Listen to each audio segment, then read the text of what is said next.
Welcome to Donmar TV News Channel, mga balita sa buwan ng Nobyembre. Hindi po ako rebelde, Mr. Chair. Hindi po ako terorista. At hindi po ako front ng mga rebelde o terorista. Ako po ay isang aktivista. It is true, Mr. Celis and I were student journalists in the College Editors Guild 29 long years ago. But to name drop me just to bolster his stature as a self-confessed CPP insider is both malicious and unfair. Marami daw pong nangyari mula nung nag-cruise ang landas namin ni Mr. Celis. Ako po, nanatiling aktivista, naging congressman ng 9 na taon, at bumalik sa Parliament of the Streets. Si Mr. Celis po, kung paniniwalaan ang kanyang storya, nag-NPA, sumuko sa gobyerno, pinangalanan ni Pangulong Duterte na involved sa illegal drugs. Tapos ngayon ay ahente na ng NICA at star asset ng NTF-ELCAC. Hindi ko po alam kung anong pagsusubaybay o pananaliksik ang ginawa niya sa buhay ko para ako ay paratangan niya ng kung ano-ano. Wala naman po siyang pinapakitang ni isang katiting na tunay na ebidensya liban sa mga self-serving statement niya. Mr. Chair, my accusers have failed to provide any document, any incident, or any piece of competent, admissible, and credible evidence to prove their allegations against me. What they churn out are all sweeping and unsupported assumptions, unsubstantiated accusations, aimed to discredit me, my advocacies, and the organizations I work with. Nilalagay po nila sa peligro ang buhay ko. Gayon din ang aking pamilya.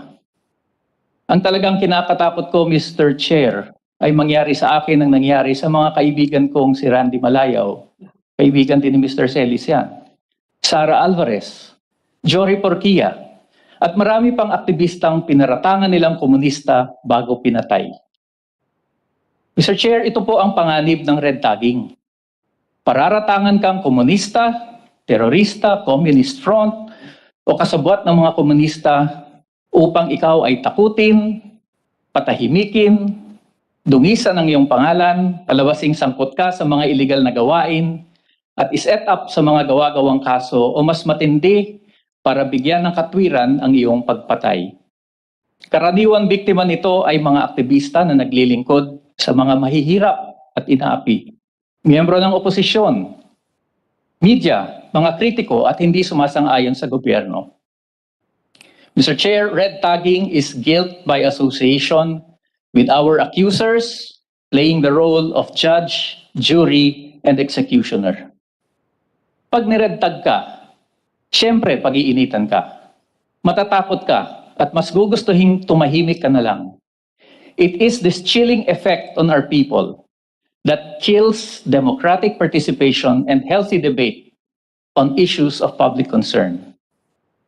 Mahalagang pansinin natin na sa kanyang testimonya at mga media interviews, inaamin po ni Mr. Celis na ang kanilang mga akusasyon ay hindi makakatayo sa korte.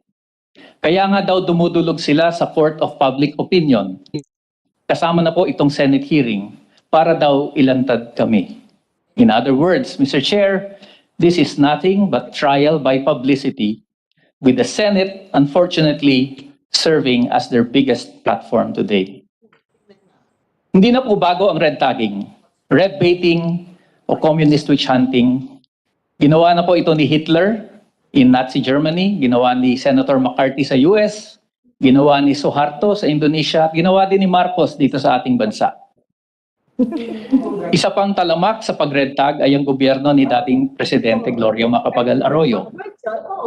Sa ilalim ng pamumuno ni Army Chief at kinalaunan AFP Chief of Staff Hermogenes Esperon at mga general niyang katulad ni Jovito Palparan at Eduardo Anyo, mahigit 1,000 aktivista at mga miyembro ng progresibong party list organizations at cause-oriented groups ang pinatay o dinukot ng mga hinihinalang militar at suportado nilang mga paramilitary at vigilante groups. Bago sila pinatay o dinukot, halos lahat ng mga biktima ay ni-red tag. This is well documented, Mr. Chair. Let me quote the findings of UN Special Rapporteur on Extrajudicial Summary or Arbitrary Executions, Philip Alston, who visited the Philippines in February 2007 to investigate the killings under the Arroyo administration.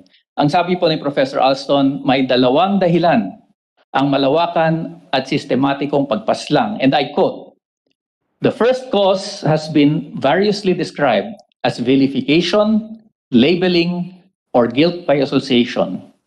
It involves the characterization of most groups on the left of the political spectrum as front organizations for armed groups whose aim is to destroy democracy.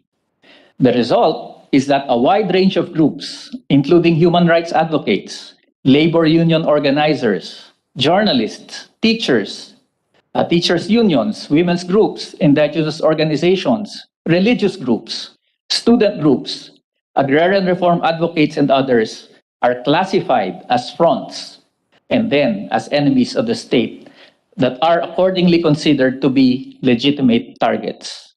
The second cause is the extent to which aspects of the government's counterinsurgency strategy encourage or facilitate the extrajudicial killings of activists and other enemies in certain circumstances."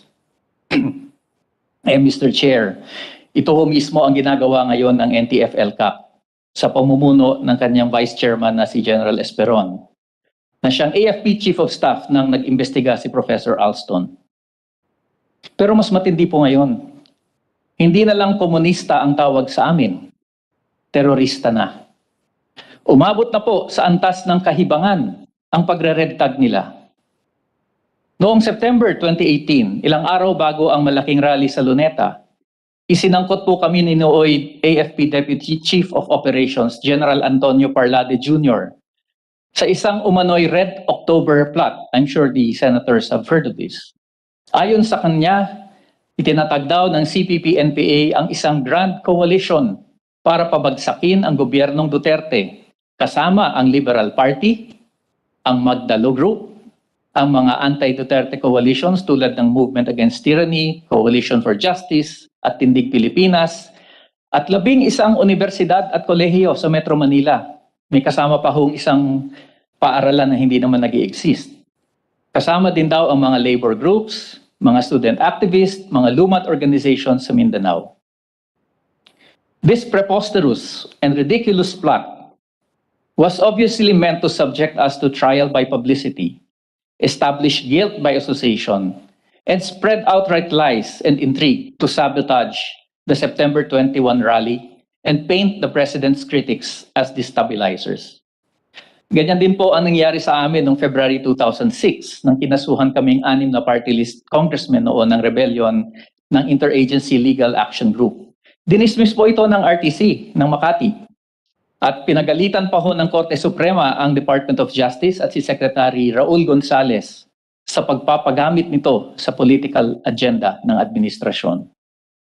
Mr. Chair, red tagging is not only aimed to silence dissent and discourage people's participation. It is also part of the military's Psy-war operations to demonize, terrorize, neutralize, and kill suspected insurgents. Ang problema po, mga hindi armadong sibilyan ang biktima dahil kami ang madaling targetin. Human rights groups have documented at least 328 activists and ordinary civilians killed in this kind of counterinsurgency operations. Kasama na ho dyan si Malayao, si Echaniz, si Alvarez, si Porquia, mga human rights lawyers katulad ni Attorney Ben Ramos at Anthony Trinidad. Yung 14 na magsasaka sa Canlaon City, 9 farmers in Sagay City, all killed in joint PNP-AFP anti-crime operations. Meanwhile, 2,596 have been illegally arrested and 973 arrested and detained, many on questionable grounds, with the arresting police or military unit routinely planting evidence to make it appear that they are armed combatants. This includes the 57 arrested in a crackdown on the offices of Bayan, KMU, Gabriela, and the National Federation of Sugar Workers in Bacolod City last October 2019.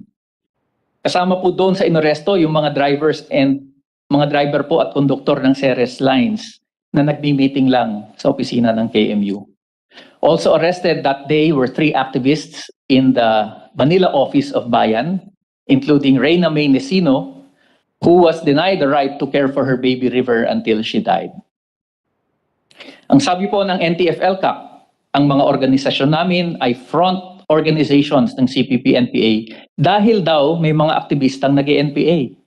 Ang hindi po nila sinasabi, Mr. Chair, karamihan ng mga aktivista nagiging dedicated public servants, mga government officials, abogado, huwes, congressman, senador, at ang iba ay nagiging opisyal pa ng military at police. I'm sure here in the Senate, many of your staff members were former activists themselves. Hindi kaya dapat mas tawagin kaming government front? Sa katunayan, nung panahon ko po sa College Editors Guild, kahit po mga editors ng The Core, ng PMA, miyembro ho namin. Napaka-active po sila sa pag-attend ng aming mga conventions at journalism seminars. Siguro ho, matataas na rin ang posisyon ng mga kasama namin noon sa CEGP na galing sa PMA. Most likely, they are top officials today. Pero ang tanong, bakit nga ba nagiging NPA ang ibang aktivista? Ito po ang simpleng sagot. Dahil nais nilang lunasan ang mga problema at hinaing ng ating mamamayan at marahil hindi na sila nasasapatan sa kayang ibigay ng kasalukuyang sistema. Perhaps they find the legal parliamentary arena to be insufficient in their quest for democracy, social justice, and national sovereignty. Marami ring napapabalitang namumundok dahil sa halip na mabigyan ng hustisya, ginigipit at pinag-iinitan pa sila ng gobyerno. Halimbawa na ho dyan yung mga biktima ng human rights abuses, yung mga inagawan ng lupa, o mga aktivistang hinahunting ng mga pulis at sundalo sa kani-kanilang mga komunidad. In all these instances, Mr. Chair, the decision to take up arms is not an organizational decision. It is a personal choice dictated by their own experiences and political and ideological consciousness. Ang sabi pa ho nila, kung hindi kayo fronts ng mga komunista, bakit ayaw niyong kondenahin ang armadong pakikibaka o ang mismong CPP, NPA, NDF? Ang sagot ko po ay dahil kinikilala namin na ang kanilang mga ipinaglalaban, just like the Moro National Liberation Front, who is also taking up arms, the Moro Islamic Liberation Front, kanilang pinaglalaban ay nakaugat sa mga makasaysayan at lehitimong hinaing ng ating mamamayan. Hindi po masasamang tao itong mga ito, Mr. Chair. Sila po ay mga kapwa Pilipino na nais din ang pagbabago. Halimbawa, tunay na reforma sa lupa, pambansang industrialisasyon, pagrespeto sa karapatang pantao, pagbuwag sa pork barrel system at mga political dynasties, pag-iit ng soberenya sa West Philippine Sea at sa buong bansa. Ito po yung mga bagay na dapat lamang ipinaglalaban. Sa halip po na kondenahin sila at ang kanilang pakikibaka, hindi ba mas mabuting pakitunguhan o engage natin sila para sa paglulutas nitong mga suliranin ng ating bayan? Kaya nga po napaka-importante para sa amin ang peace talks. How we wish that the government and the CPP, NPA, NDF can agree to work together to address the roots of the armed conflict. As a last point, Mr. Chair, let me just say that all these accusations have been made before. Mahaba na po ang listahan ng kasong dinismiss ng korte, mga piskal, pati ng Commission on Elections, and we can provide you a list. The latest case to be dismissed was filed by the parents of some activists who were prodded by the NTF-ELCAC to file a case.